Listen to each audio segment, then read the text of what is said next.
I've had this YouTube channel since December 15th, 2021, and during the time of being a Star Wars YouTuber, there is one video that probably aged the worst. So the video was about how the Galactic Empire is morally better than the Galactic Republic. The video relies on a deep, flawed understanding of the world around us and of the Star Wars universe, and using my now much more refined understanding of both those things, I am going to debunk each point. The format of this video is that I'm going to show a audio recording of the video, as the actual editing at the time was not very good, and I'm going to debunk every point I make individually. Now, the Clone Wars is one of the most interesting time periods in Star Wars, and I love the clones, but I hate the Republic and its ruling body. Those are some strong words. Yes, the Republic has some flaws, as do all democracies, but democracy is really the best system we've got, and we have to live with the issues. In my opinion, the Galactic Republic is more corrupt than the Empire. Crazier take than the last one, and I really hope you back it up, because I know you won't. Since this video is going to be quite long, this is going to be split into 2 parts. The 2 videos you made combined are literally almost exactly 10 minutes. What are you talking about? Throughout the original trilogy, we see that the Empire has caused a lot of injustice throughout the galaxy. But if you look at what the Republic has done, it's pretty much the exact same. This is a horrible argument, because even if we say that the Republic and the Empire did the exact same things to the exact same degree, which they didn't, it doesn't prove the main point of the Empire being better than the Republic. It just shows that both of them suck. Plus, again, the Empire did do worse stuff, and at a higher quantity, which we shall get to in your next argument. For instance, the Galactic Empire is often criticized for how it enslaved the Wookiees, and though the Republic did not enslave the Wookiee people, they did let slavery exist in their territory. Take Anakin, for instance.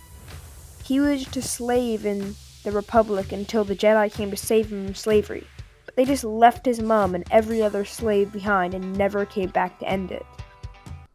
Yes, the Galactic Republic had slavery that occurred in places controlled by criminal organizations like the Hutts, but it was still technically illegal and the government wasn't practicing it. Comparing Anakin's slavery to Wookiee slavery is also misunderstanding the living conditions of both. Now, slavery is always wrong, but you present it as if Anakin suffered as bad as the Wookiees. Now, we see this in the real world, where a common argument to downplay the European influence in slavery is that there was slavery in Africa far before the Europeans first arrived in Africa during the 15th century. This argument misses the key differences between chattel slavery in the Americas and the rest of Europe, and the slavery taking place in Africa, where one was significantly worse. Now, I will say, you had pretty bad examples of slavery in the Republic under these criminal organizations, but the example you particularly used was not a good example. Now, you do make a good point about the Jedi never coming back to rescue Anakin's mother. And really, this is a critique on the Jedi, not the Republic, but let's talk about why the Republic didn't end slavery.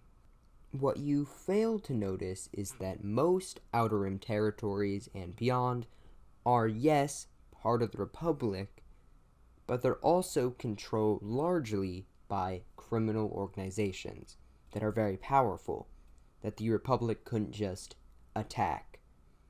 Should the Republic have tried and stopped slavery, gotten rid of all these criminal organizations? Yes. But the scale of these organizations made that impossible when you consider how little manpower the Republic had in terms of actual peacekeeping forces. They had some, but not enough to topple these massive organizations that really functioned like their own mini empires. The Republic only ignored this issue because it benefited them, and they could gain money off of free labor or money from people who controlled the slave market. yes, there are definitely examples of people in the Republic who are in positions of power, ignoring issues because it benefits them. But I want to highlight the difference between a democracy and a dictatorship. In a democracy, you've got the opportunity of a few people in power being corrupt and deciding things based on how it'll benefit them. But in a dictatorship, you've got one person who makes those decisions. And if that one person is corrupt, it'll cause a lot more damage than just a few people out of a whole group deciding to do things to benefit themselves. The Republic senators have also been known to ignore what the people want so they can live their ideal lifestyle. Yeah, that's just politicians in general, and you see this even worse when you go to the Empire. There are so many examples I can think of Imperials doing stuff to benefit them compared to Republic officials doing stuff to benefit them. Now we go on to a whole thing about how the Republic sucks because how they treated the Separatists. And so let's quickly debunk the main point Past Me brought up. The only thing that the Separatists wanted was to be free of the Galactic Republic. But it was the way the Republic responded that caused Palpatine to be able to convince the Separatists the Republic would never let them leave it. Yes, the Separatist movement just wanted to be free from the Republic. But remember, it was led by two main groups, the Separatist Senate and the Separatist Ruling Council. Now, the council was controlled entirely by leaders of large corporations and armies who wanted money and power. Now, the Separatist Senate was mostly filled with people who really did want to be free of the Republic for genuine moral reasons. It was led by Count Dooku. Now, the funny thing about Dooku is that he was aligned with Sidious. And every time the Republic and Separatists tried to have peace accords, something would happen to stop it. We see this in the Clone Wars. The Republic and Separatists didn't really have a choice to end the war because everything was being planned out by Sidious and Dooku. The Republic did try to make peace with the Separatists, it just didn't work. Now, Past Me tries to make an argument about how the Republic has a lot of corporations with seats on the Senate, and how somehow that means the Empire is better than the Republic. But really, every faction in Star Wars that is a legitimate government has major corporations backing them up. The Separatists and the Empire both have more corporations that have extreme power than the Republic did. So really, this just proves that the Republic did some of the same stuff as the Empire, but not to the same degree. Now, Past Me then goes on a tangent on how corrupt the Jedi are and how that proves the Republic's corruption, but that's a non sequitur. Anyways, I never really connect it to the main video, so I'm just going to ignore it, because the Jedi's corruption does not prove the Republic's corruption. And I do want to highlight a point that I saw. So, in the video, I said that it was perfectly fine for Palpatine to order the execution of the Jedi because the Jedi had attempted a coup and illegally tried to kill the Chancellor because of his religion. But that's missing the point. The Jedi did try to kill the Chancellor because of his religion, but also because they believed he was controlling both sides.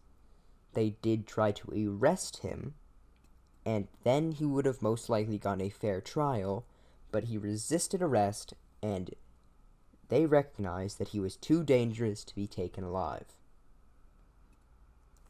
Now, the idea that Palpatine could genocide the Jedi because of this is also really effed up. That's like if I said we should kill all Protestants because a couple of Protestant pastors tried to kill the president. You're basically assigning blame on a whole group for the faults of a few. Plus, it's not really a coup because they're trying to temporarily detain their leader under suspicion of treason. Really, so far, it seems like I was simply blinded by how cool the Empire looks and wanted to justify why I preferred them as a faction, because the Empire is my favorite faction in all of Star Wars. In a lot of ways, I think that speaks to how people can be blinded to the threats of authoritarianism because of how charismatic their leaders are or how cool they are. I am glad that I was able to notice this now and kind of pull myself away from these ideas quickly, because some of the stuff I was saying could have very easily have spiraled into incredibly bad ideas. So that's really all for my old me's first video, and old me did make a second video which was supposed to prove how the Empire is better. If you want, I will debunk those arguments as well as I can, but for now, I gotta go reflect on how idiotic I was. Hopefully I did a good job debunking these arguments, and with that, if you want to see a very similar video, click on this one right here. And now, have a good day, and peace out.